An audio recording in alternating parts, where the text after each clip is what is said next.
In this tutorial, we're going to understand how Messiah stores keyframes into clips so that we can create an additive animation. Let's go to File and Load, dinorig.fxs.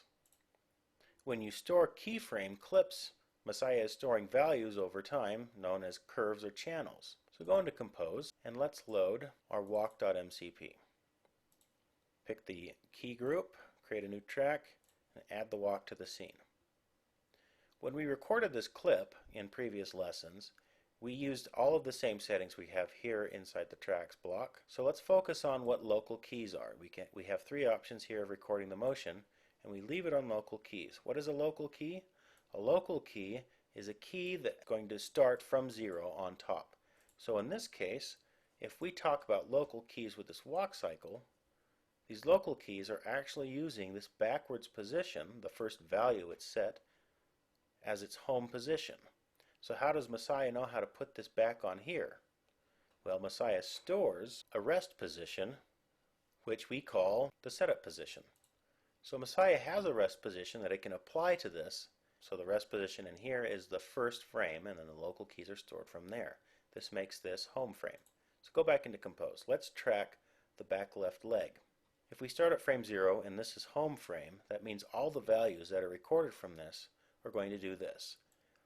He's going to move back just a little, pick his foot up, move it forward, land on the positive side of the grid, and then continue his cycle through. Same thing goes with the right foot. The right foot's forward.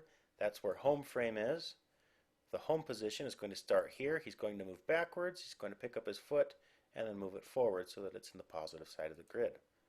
So how do we see just local keys? Well, to get rid of that setup rest position, set this to additive. Now we have the rest position, or if we deactivate all of this, this is the position that was initially started when we imported the object into the scene. So turn that on. Now this is home frame. So how is it going to affect our animation? We'll go back to frame 0, and it's going to do the same behavior. All the local keys are going to push this foot back just a little bit. He's going to pick his foot up and move it forward into the front of the grid and then move its way back. Same thing goes with the right foot. The right foot is going to move its way back, and then it's going to pick its foot up, and he's going to wind up being stuck in the negative side of the grid. This is what the local keys are going to show you. The left foot moved back just a little bit, picked his foot up, moved far forward, broke the rig, and kept going. So that's where our local keys are stored. There is no rest position that Messiah is calculating off of. So when we create an additive animation, we need to keep this in mind, that we only need to store the difference from home frame and add that on top of our other animations. The walk cycle is not a good additive animation. It was designed to be a direct animation where the values are copied from the clip right into the scene without any extra effort on our part. So let's create a clip. We need to turn off our track here so that we are in the default position. Now we can go into animate mode. We're going to create the lean animation. This lean animation is going to start from a default position, and he's going to curve. His body's going to curve and his head's going to curve. And the purpose of this animation is that we have this character running around the scene. When he starts to move in a different trajectory than straight forward, his body's going to curve to match that. So he's going to look like he's running along a path. So let's start by, let's make this in and out frame here, make it 30 frames long. We're going to start at frame 0. Frame 0 is the default position. If we hit enter, we can set the keyframe for the selected items. Let's make sure we set it to the group, Dino Body Keys. Also, I'm going to filter this group so that it's just our keyframeable objects. Create a keyframe for everything on frame 0. Go to frame 30, and let's bend the character into an arc.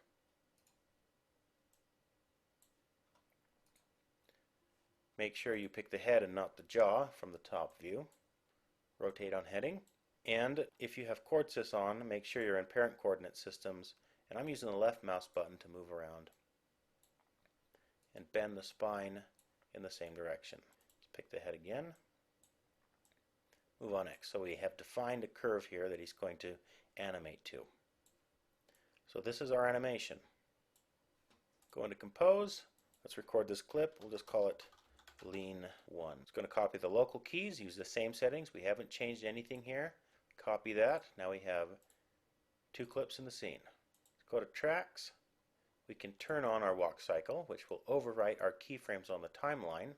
Click on the key group, create a new track, and insert our Lean1 clip. Let's move this back so that it sits on the proper frames.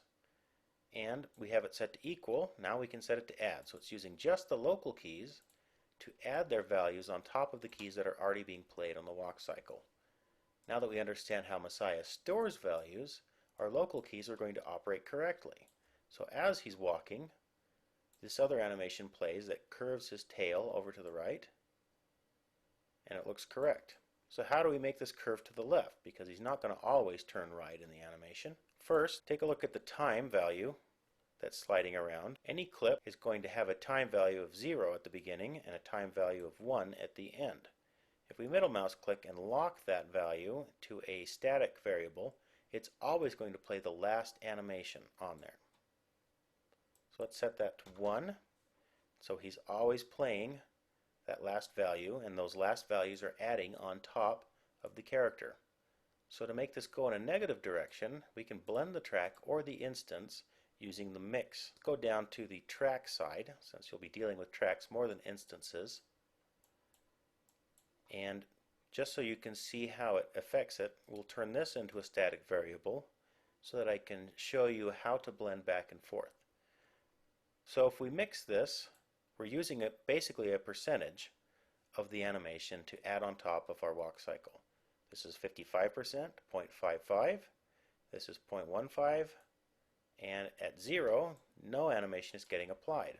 So if we mix to a negative value, we are mixing the opposite. We're multiplying everything by the opposite, and we can mix to a -1 and we get the other side. So we can use the mix of the track to create this animation. So this is one way to create additive animation and blend it together. So we're using the mix as kind of a slider, the track mix value as a pose slider. We can even overdrive them, so we can have it 160%, 380%, etc. We set that to 1, it's always going to record 1. So this is how you use local keys. If we turn on additive, it uses the local keys that are recorded. If they're set to equal, it's going to use a rest position to calculate where the keys are supposed to go. Let's go to File, and we're going to save this scene as 11LeanA.